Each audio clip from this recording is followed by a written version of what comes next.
Redditors with jobs most people don't know exist. What do you do?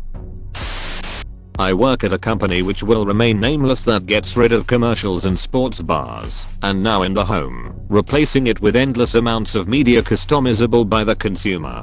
My job as quality control is to push a button on an iPad when ESPN for example switches to commercial from the program, which triggers the change in all restaurants/bars using the service. BTW, every Dave & Buster's in the nation uses our program.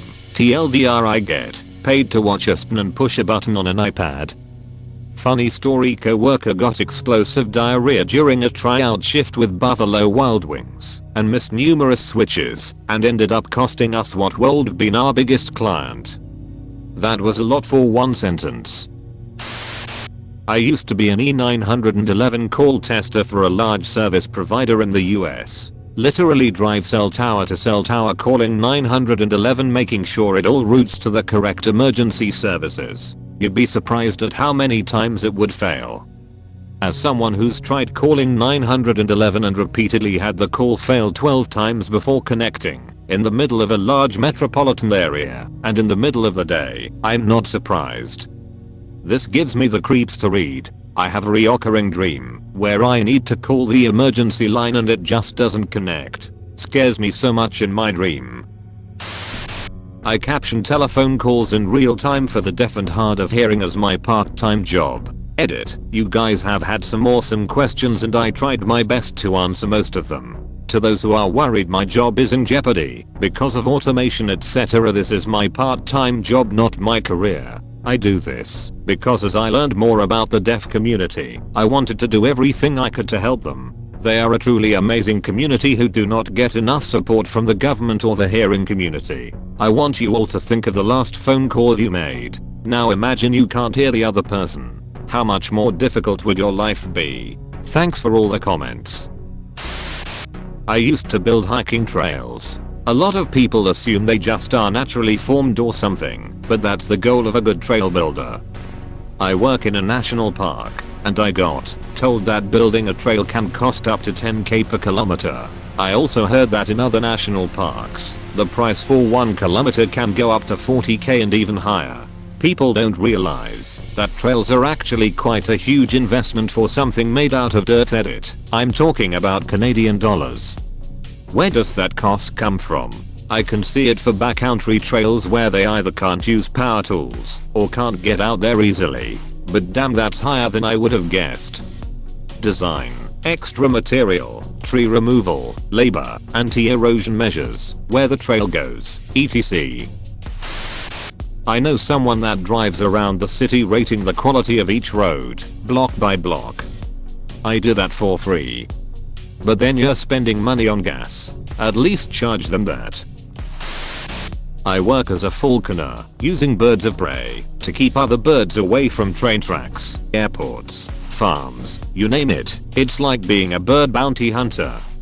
I saw another post on here about a guy who shoots birds on the airport runways. Do airports hire falconers, or is that too dangerous for the bird of prey?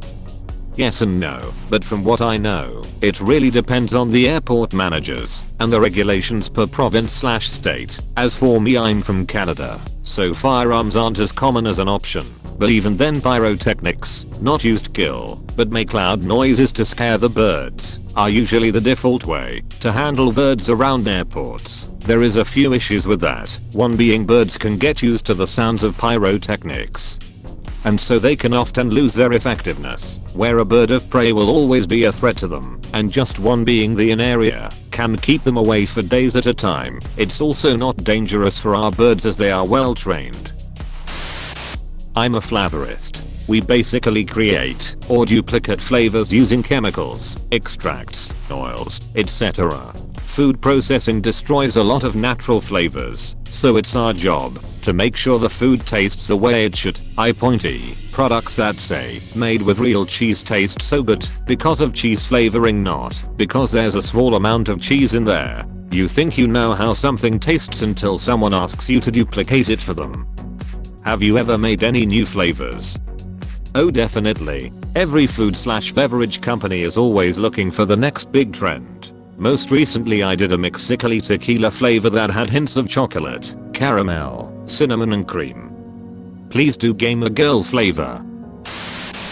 I'm the person who argues with your insurance company that you really do need the procedure or diagnostic medication your doctor ordered. Yes, the patient really needs it. No, that substitution won't do. We tried that already. We tried that too. No, we need it now. So when your doctor or nurse says we are getting that approved, unless it's a tiny clinic, it's someone like me trying to make it happen. And no, I don't always win, but I always fight for it. Edit, my first ever silver. Thank you, kind Redditor.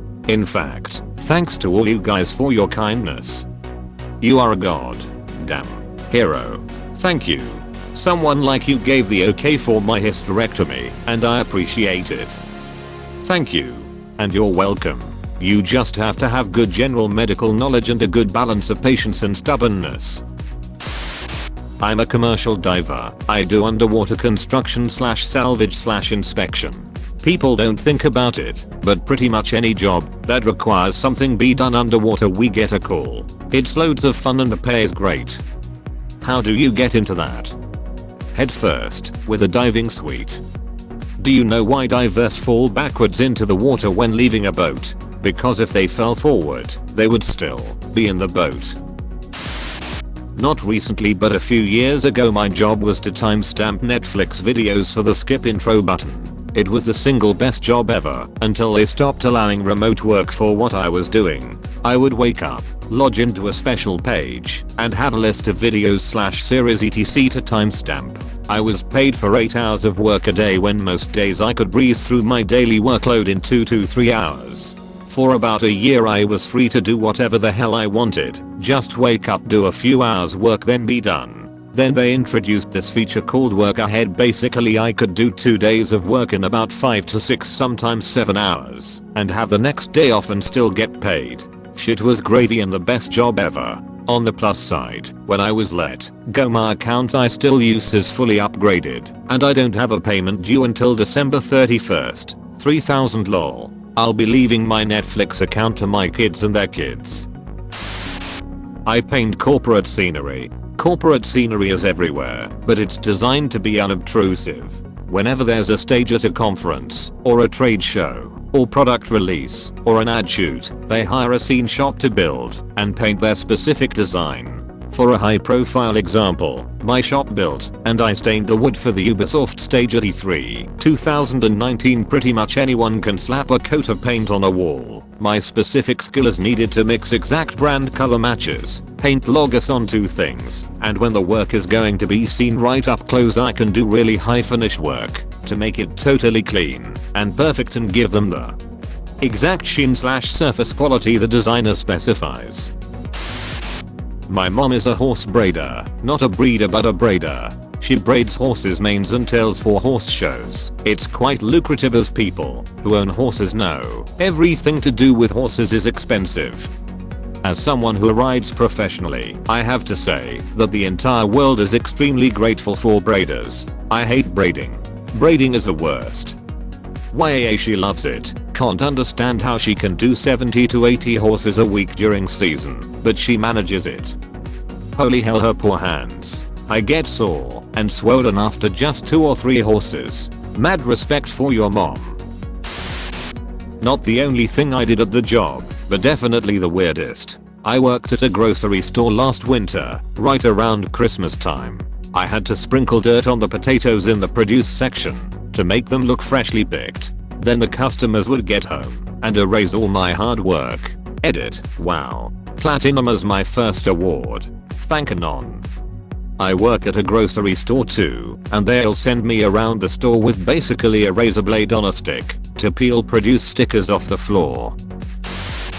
I used to work at a lab in Memphis where we would perform surgical procedures on cadavers and test new medical equipment that was being developed. Saw some crazy futuristic shit. Yo, is this the creepy looking underground lab in the medical district? I make virtual clothing and sell it for money on a dress up chat game. When my mom was in grad school, she would drive around and collect dead babies and deliver them to the med school where she worked. I'm picturing your mom knocking on random doors and asking if they have any spare dead babies. Bring out Child Dead. This isn't a funny one really, but I used to work in clubs/venues doing lighting and other tech work. On club nights, I'd be operating the lighting rig and people would come knock on my booth window and think I'm the DJ. They, and people I'd meet to ask what I do for work, would usually say, oh, I always thought it's just a computer or something. I mean it is, but I tell it what to do. Are you saying you're a real human and not a bot? I am a fellow human just like you, Reddit comrade. Don't forget to like and subscribe for more videos.